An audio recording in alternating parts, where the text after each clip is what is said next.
Ini tanggapan Ibu terkait pemerintah yang mewajibkan pengusaha untuk membayar penuh tunjangan hari raya bagi para pegawai yang paling lambat seminggu sebelum hari raya. Baik, Mbak Sinta, memang ketentuannya sudah lama, sejak dulu juga seperti itu. Kemudian memang 2 tahun ini ada relaksasi sedikit, dan kemudian Ibu Menteri barusan ini menunjukkan bahwa untuk tahun ini kembali kepada Permen 6 2016. Nah, soal tanggapan kami ya, Eee, sebenarnya belum semua sektor itu pulih 100%. Kita juga harus memahami bahwa kewajiban pasti deh, kewajiban itu harus dipenuhi ya. Tetapi tentunya walaupun ini sudah menunjukkan, tren yang membaik, sudah mulai bergeliat perekonomian, tapi tentunya ada beberapa kemungkinan usaha-usaha di sektor tertentu yang belum pulih 100%. Nah, ini yang juga tentunya memerlukan kebijaksanaan teman-teman di perusahaan itu sendiri, begitu. Baik Bu, sektor-sektor apa saja Bu yang belum pulih di masa saat ini? Sebetulnya kalau kita melihat dari sebetulnya pulih, tetapi kan ini sudah dalam 2 tahun ini kan berhenti. Jadi belum tentu dia bisa akan mengejar yang selama ini stop begitu.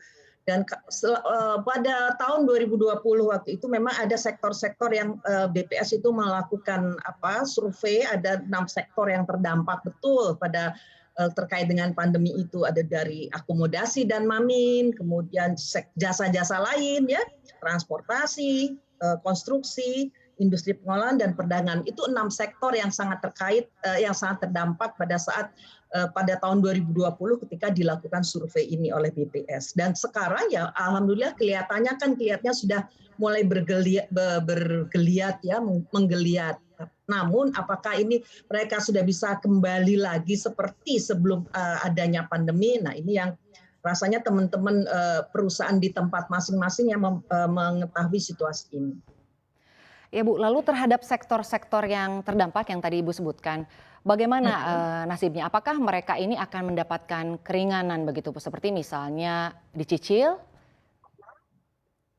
Kalau kita lihat dari atau kita mendengarkan statement dari Ibu Menteri itu kan tidak ada lagi pencicilan, tidak ada lagi relaksasi. Nah, untuk itu sebetulnya kalau perusahaan-perusahaan itu merasa misalnya belum pulih 100% sehingga ada beban-beban yang mungkin dia susah bayar, itu dikembalikan lagi kepada level bipartit di perusahaan. Karena mereka lah yang tahu kondisi di perusahaan itu masing-masing gitu, bahwa dia apakah sudah pulih 100% ataukah dia masih baru mulai gitu. Jadi kembali ke perusahaan masing-masing. Baik Bu, mengingat adanya sanksi begitu Bu, tapi kan ini ada sektor-sektor yang memang mungkin belum mampu begitu ya untuk membayarkan THR secara penuh gitu Bu. Lalu bagaimana ini kira-kira Bu menurut Ibu?